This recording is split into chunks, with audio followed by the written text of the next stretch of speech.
안녕하세요. 절세로 미래를 바꾸는 김현우 기사입니다. 부동산을 매매하시고 나서 납부하는 세금 중에 양도소득세가 있습니다. 양도세는 양도가액에서 취득가액을 빼서 양도 차익에 대해서 부과되는 세금인데, 양도세를 줄이기 위해서는 양도 차익을 줄이는 것이 절세 포인트인데요. 이때 양도 차익을 계산할 때 비용으로 인정되는 항목이 많아지면 많아질수록 절세 효과가 높다라고 보시면 되겠습니다.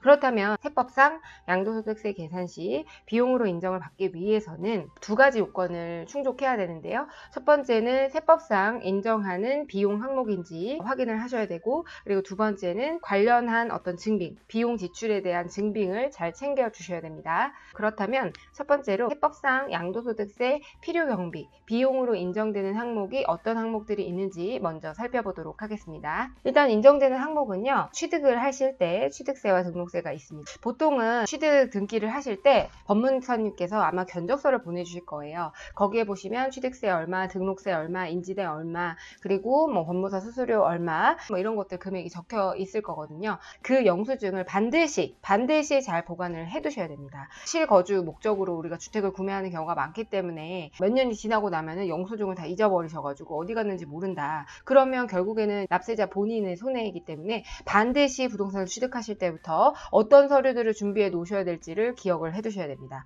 그 법무사님이 주시는 영수증을 반드시 출력을 하셔서 파일이든 금고든 별도로 보관을 해 두셔야 돼요. 양도소득세 신고를 하실 때는 세무사님께 의뢰를 하시는 경우가 대부분이기 때문에 세무사 수수료 지급한 거에 대한 영수증을 잘 챙겨 두셔야 되고요. 그리고 우리가 취득을 하거나 매도를 하는 경우 둘 다 공인중개사분을 통해서 저희가 중개를 하죠. 지급하신 중개수수료는 인정이 되는 항목입니다. 경매를 통해서 취득을 하는 경우 컨설팅 업체들을 통해서 매입을 하는 경우가 많이 있는데 발생 비용은 인정이 됩니다. 왜냐하면 이제 경매 컨설팅 업체에다가 이제 의뢰를 하게 되면 그 컨설팅 업체들이 입찰을 넣고 낙찰을 받아서 그 다음에 낙찰 받은 가액에 얼마 일정 수수료를 받는 그런 형태이기 때문에 본인이 직접 낙찰 받으신 게 아니라 컨설팅 업체를 통해서 구매를 하셨다라고 하시면은 이 경매 컨설팅 비용도 당연히 인정을 받으실 수 있습니다. 아파트를 구매를 하고 나서 수리를 하는 비용들이 있습니다. 인테리어라고 하죠. 근데 그 인테리어 비용 중에서도 인정이 되는 항목과 그렇지 않은 항목들이 있기 때문에 반드시 구분해서 기억을 해 두셔야 되고요. 인정되는 항목은 이제 샤시를 설치하거나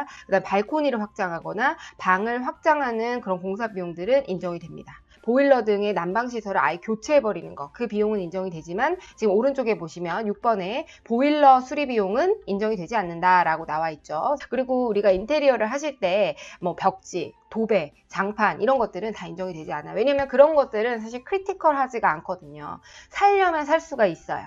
물 제대로 나오고 불 켜지고 하면 살 수가 있다는 거죠. 난방 제대로 되고. 하지만 수리하는 건 안 돼요. 주로 이제 경매 낙찰 받으신 분들은 인테리어를 많이 하시는데 그때 이제 질문들을 많이 해주세요. 벽지, 장판, 싱크대, 주방기구, 그 다음에 옥상 방수 공사 비용도 인정이 되지 않습니다. 화장실 수리하실 때는 타일이랑 변기 공사 들어가는데 그것도 인정이 되지 않고요. 그리고 페인트를 칠한다거나 또 이제 방수 공사비가 들어간다거나 아까 말씀드렸듯이 보일러 수리 비용, 그 다음에 외벽에다가 도색을 하시는 비용 그런 것들은 이제 인정이 되지 않고요. 주택을 구입하게 되면 국민주택 채권이라는 것을 반드시 매입하도록 법률상 규정이 되어 있어요. 매입을 하게 됐을 때는 매각 차손이 발생하는데 법률에 따라서 불가피하게 무조건 구매를 해야 되는 거기 때문에 그 매각 차손은 인정을 해주고 있습니다. 그 다음에 경락대금에 불포함된 대항력 있는 전세보증금. 경매를 하다 보면은 대항력 있는 임차인이 있어요. 대항력 있는 임차인한테 전세보증금을 무조건 지급해야 되는 경우가 있죠. 그거는 당연히 인정을 받아야 합니다. 하지만 만약에 대항력 있는 임차인이 아닌데 대항력은 없지만 임차인과의 어떤 원활한 빨리 부동산을 가져오고 싶어서 우리가 전세보증금을 일부, 예를 들어 전세보증금 2억인데 대항력이 없지만 그 중에서 일부를 지급하는 경우가 있죠. 그 경우에는 오른쪽에 이제 불인정되는 항목의 13번을 보시면 경락대금에 불포함된 대항력 없는 전세보증금, 그래서 그렇게 알아두셔야 되고요. 인정되는 항목으로 소유권을 확보하기 위한 소송비용과 화해비용이 있을 수 있습니다. 상속을 받았다거나 아니면 이제 명의신탁을 해놨다거나 했을 때는 이 소유권에 대해서 분쟁이 발생하는 경우가 있죠. 그래서 내 소유권이다라는 것을 주장하기 위해서 변호사를 선임해서 소송을 하는데 들어가는 비용이 있었다면 그거는 인정을 받으실 수 있습니다. 그리고 상하수도 배관공사도 물건을 사용하기 위해서는 반드시 이루어져야 되기 때문에 해당 금액은 인정을 받으실 수가 있고요. 그 다음에 이제 14번에 이제 보시면 인정되는 항목으로는 경매를 취득할 때 유치권을 변제한 금액, 우리 경매에서 보시면은 유치권은 거의 대부분 성립하지 않는 경우가 대부분이에요. 유치권을 변제한 금액이라고 했을 때는 이제 세무서에서도 세무당국에서도 이거에 대해서 굉장히 보수적으로 보는 편입니다. 그렇기 때문에 만약에 유치권을 변제했다라고 했을 때는 그 상대방으로부터 세금 계산서 그리고 유치권에 대한 어떤 합의금을 지급했다는 어떤 금융거래 증빙을 제출하시면 되는데, 사실상 그 유치권을 주장하시는 분들이 세금 계산서를 발행을 해주신다는 것 자체가 말이 안 되는 거죠. 본인들은 공사대금 못 받았다고 항거하고 있는 중인데 그런 갈등의 상황이 있는데 과연 이제 세금 계산서 이런 것들을 줄 리가 없다는 거죠. 그리고 이제 경매를 취득해서 이제 세입자에게 혹은 집주인이 채무자가 점유하고 있는 경우도 있겠죠. 채무자가 점유하든 뭐 세입자가 점유하고 있든 일정 부분의 이사 비용을 지불을 하는 경우가 있는데, 그 명도 비용의 경우에는 세법상 인정되지 않습니다. 왜냐하면 그 명도 비용은 반드시 줘야 하는 의무가 없거든요. 법적 의무가 없고 어떤 원활한 그 부동산 물건을 인계받는 과정에서 지출되는 비용이기 때문에 주지 않아도 되는 비용이죠. 그렇기 때문에 세입자 명도 비용은 인정되지 않습니다. 그리고 체납관리비를 지급을 하는 경우가 있어요. 공용관리비는 승계를 해야 되는데 체납관리비를 지불을 할 때 전소유자로부터 돌려받을 가능성은 전혀 없는 거죠. 그 경우에는 부득이하게 납부를 하는 경우잖아요. 그렇기 때문에 인정이 될 수가 있는데, 다만 이거는 확정 판결문을 받아오셔야 돼요. 그러니까 이거를 이 체납관리비를 다시는 돌려받을 수 없다라고 하는 거에 대한 어떤 확증, 그게 바로 이제 판결문이라는 거죠. 그래서 지급명령을 신청해서 이제 확정 판결문을 받아오게 되면 그거에 대해서 이제 인정을 받을 수가 있거든요. 만약에 체납관리비를 납부하지 않게 되면 쫓겨난다든지 단전이 된다든지 단수가 된다든지 하는 어떤 관리비의 공문 같은 것들을 잘 받아 놓으시는 게 중요합니다. 그렇게 입증 서류가 있게 되면 체납관리비에 대해서도 인정을 받으실 수가 있어요. 그리고 또 분양권 거래하실 때 이런 경우가 많이 발생하는데, 예를 들어 전 매도인의 양도소득세를 대신해서 지급한다던가 그 금액에 대해서는 인정을 받으실 수 있습니다.